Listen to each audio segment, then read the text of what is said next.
Emadeddin Badi, he is a non-resident senior fellow with the Middle East program at the think tank, the Atlantic Council. He joins me now from Toronto. Really appreciate your time. What are the chances of Haftar actually backing down and withdrawing from the strategic cities of Sirte and Jufra? I don't think there's any actual reason right now, from Haftar's perspective at least, to back down from these cities. He definitely wants to hold them. Part of the reason why is because that allows him to hold strategic sites militarily speaking, but the other facet is more related to what you mentioned with regards to the oil. In a sense, that allows him to hold the oil hostage and its production hostage as well, because not just the control over Sirte is important, but also the control over the oil crescent is important. And the blockade that was introduced in January was introduced purely as a political bargaining chip and still continues to be used in such a way. Well, we're seeing this continued oil blockade, as you've mentioned. It's already cost the country billions of dollars. If this actually goes on for much longer, will it just simply force the hand of the government of national accord as well as its supporters like Turkey? I don't think it will force the government of national accord in and of itself. I think the impact will be felt and is actually being felt as it was before, mostly by actual citizens.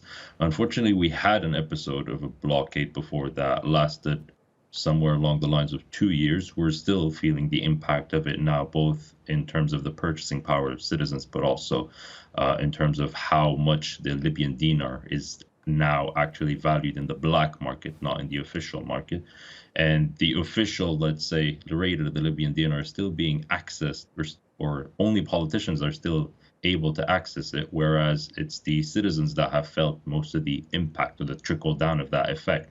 On the other hand, you also have to take into account that from the LAAF perspective, from the Libyan Arab Armed Forces perspective, they didn't really have a monetary problem because they've created several alternative, let's say, semi-legal or even illegal revenue generation mechanism, which included accruing a debt of over $30 billion, importing fake Russian banknotes as well, illegal Russian banknotes that have just flocked into the market. No one has any idea of how many there is. And they've also gathered or sold bonds illegally through the Eastern Central Bank, which is a parallel central bank. And if you look at the statement yesterday, they've only demanded that the Tripoli-based central bank be audited. Emadeddin, I mean, what we're seeing playing out in Libya is turning into somewhat of a proxy war. I mean, are there fears that an escalation could result in a confrontation between foreign powers on Libyan soil? I mean, what could that mean for the country? Well, I think we're way past the, let's say, academic notion of proxy war, in the sense that you've, at the outset of this conflict, way back when in 2014, if you want to consider that the starting point of it, we had political local factions backed by states, most of which are still involved today, with the exception of maybe Russia that got involved last year.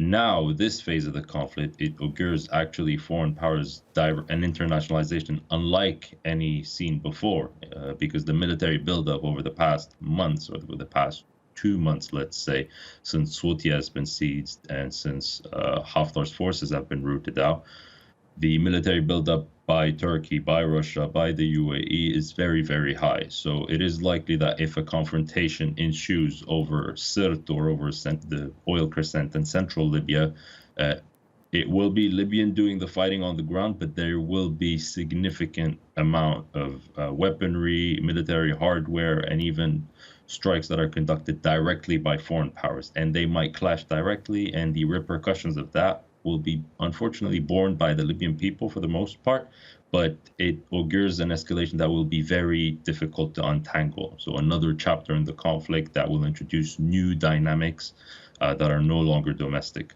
which is something that we've already seen over the past year anyway. Yeah, certainly will be a very difficult situation to untangle if that does happen. Emadeddin Badi, live to us there from Toronto. Really appreciate your time. Thanks for your take on that.